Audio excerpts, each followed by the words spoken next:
This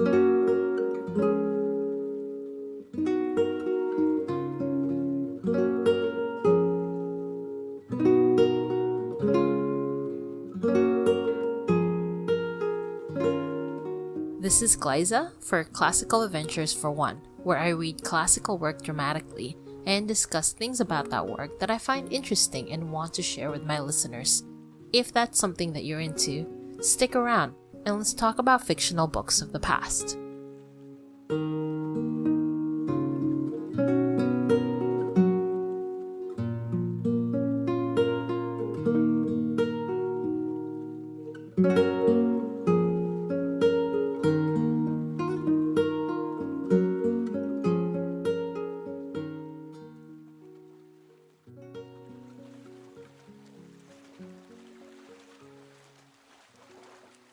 First of all, I want to say thank you for listening to my dramatic reading of Chapter 1, Down the Rabbit Hole.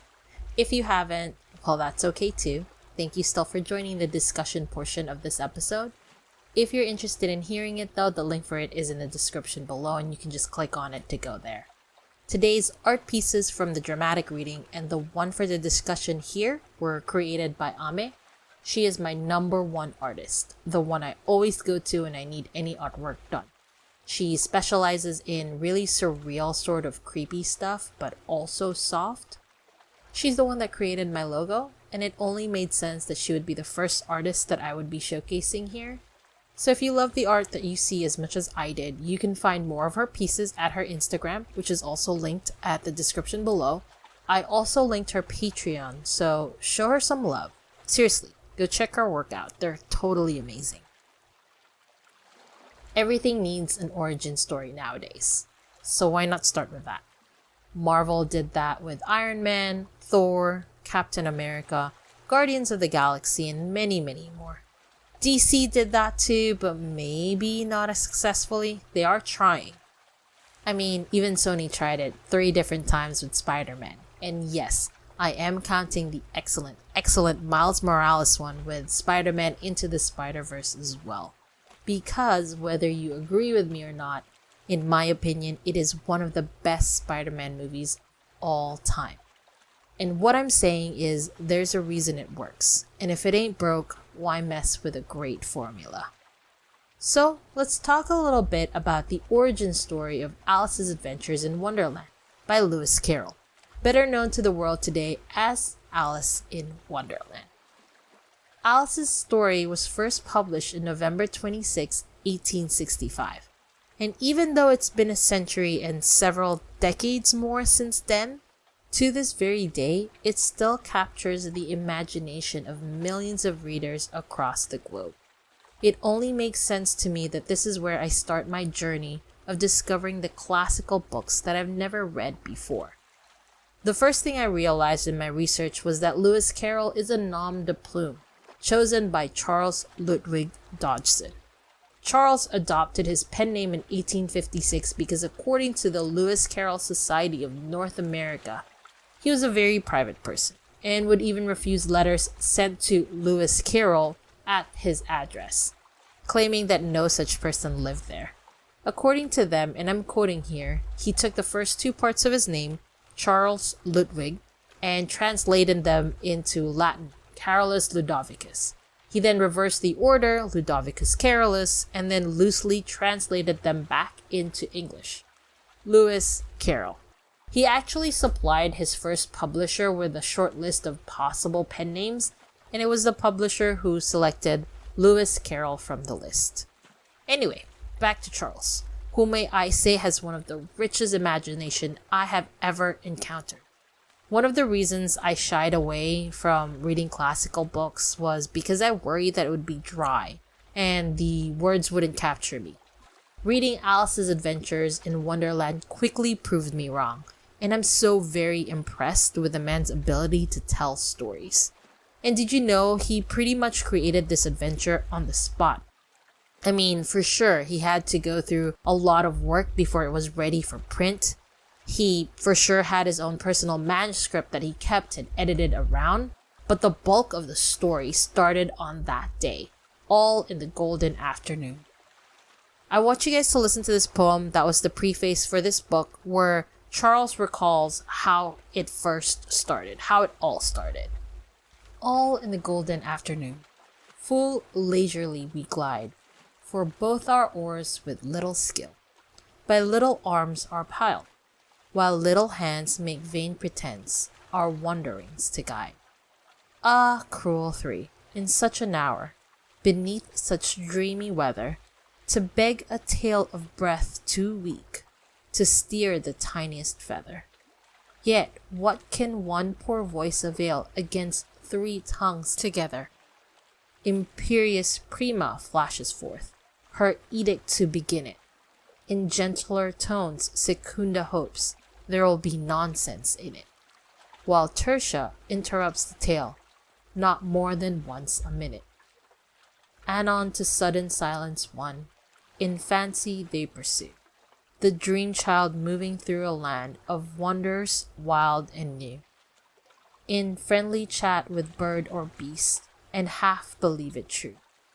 And ever as the story drained the wells of fancy dry, and faintly strove that wary one to put the subject by, the rest next time, it is next time, the happy voices cry. Thus grew the tale of Wonderland, thus slowly one by one, its quaint events were hammered out, and now the tale is done. And home we steer a merry crew, beneath the setting sun. Alice, a childish story take, and with a gentle hand lay it where childhood's dreams are twined, in memory's mystic band, like pilgrims' withered wreath of flowers, plucked in a far-off land. And there you have it, a poem about how the story first started. If you're not aware, which I wasn't until I started this whole adventure of mine, Charles had 3 little sisters as friends that he used to spend time with. It was on one of their boat trips on the River Isis with the Reverend Kenneth Duckworth, and the 3 sisters, Alice, Lorena, and Edith Little, that Alice began to grow extra restless and begged for a story with all kinds of nonsense in it. And so Charles told the story. It's really funny to me that several times he tried to end the story by saying next time to be continued, and the enraptured children would say, nah, now is that next time. They refused for the story to end, and they did not return to their boat until late in the evening. According to Reverend Duckworth, when he asked Charles where he had gotten the story, the author replied, "Yeah, I'm inventing it as I go along." Now, usually after a story has been told by Charles, it would be forgotten, and a new story would take its place. But it looks like Alice, or Secunda of the poem, must have really liked the stories. See, several boat rides later, and probably a long time later, Alice Little begged if he could write the stories down for her as a gift. Eventually, she'd wore him down, and one night he stayed up late into the night and just started jotting down the main events and created his initial outline. He started in November 13, 1862, and finished it officially on February 10, 1863, in just 3 months. And he added a little more to it, and of the extra things that he added, he mentioned that in writing it out, I added many fresh ideas which seemed to grow of themselves upon the original stock. Basically, he just added whatever came to mind. After finishing the story, he copied it out once more with a more legible handwriting for Alice. He wasn't quite ready to give it to Alice yet, though. He still wanted to add some drawings. So he practiced several sketches, and of them he says they are his own crude designs that rebelled against every law of anatomy or art, for I had never had a lesson in drawing, he says. Finally, by September 13, 1864, his gift for Alice Little was ready. He presented the finished leather booklet entitled Alice's Adventures Underground to Alice as a Christmas gift on November 26, 1864. As for the original manuscript, Charles kept it. One of his friends, a novelist named Henry Kingsley, saw the manuscript and encouraged him to actually publish it. So because of this, Charles asked his other friend, George MacDonald, who is an author of children's books, and he asked him for advice. What George decided to do was to bring home the manuscript to read it to his children. And his then 6-year-old son, Greville, said that he wished there was 60,000 copies of it. Hearing that was the catalyst that Charles needed to publish the book, and he even decided to finance the whole thing himself. See, self-publishing was a thing even in the 1800s, so keep publishing your books, guys. You never know when you'll hit it, am I right? Anyway, Charles revised the story that he had wrote for Alice, cutting out some references that would only make sense to Alice and company at the time the story was first invented. And he expanded the original story, which didn't include a lot of the things that are now integral to the story, like the Cheshire Cat.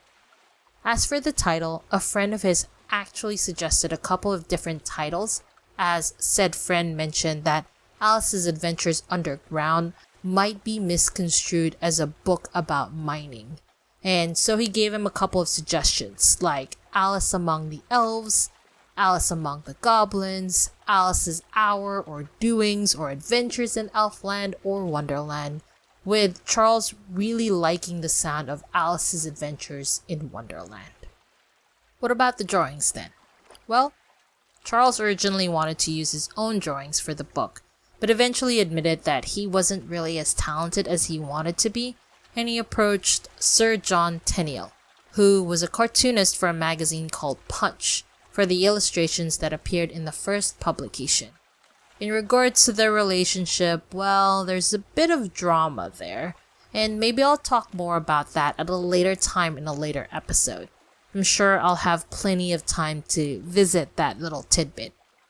The first attempt at printing the books were supposed to consist of 2,000 copies, but Sir John was very much unhappy with the quality of the 50 presentation copies, so they were recalled within a month, and almost half of them were donated, and only 22 copies of the first attempt exist today. Eventually, Charles and Sir John were as satisfied as they must be at that time, and a second attempt at publishing was achieved. Several thousand printings later, and here we are, enjoying a story that was originally meant for 3 girls boating on that golden afternoon. And there you have it, Alice's Adventures in Wonderland, from conception to first official publication. I want to thank Lenny from AliceInWonderland.net for allowing me to use his website as a source as well. They pretty much did the heavy lifting here, and I'm just here to share with you guys the hard work that was done. If you're interested in checking out the website, why don't you check the website out by going to the description where it's linked down there.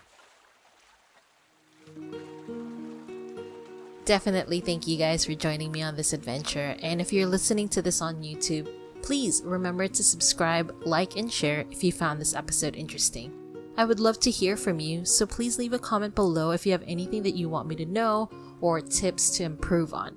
If you're listening to it anywhere else, please subscribe, like, and share it to people you think might like it anyway. And you can also email me at classicalglaiza@gmail.com. Again, I'm Glaiza, and this has been Classical Adventures for One. See you on the next adventure.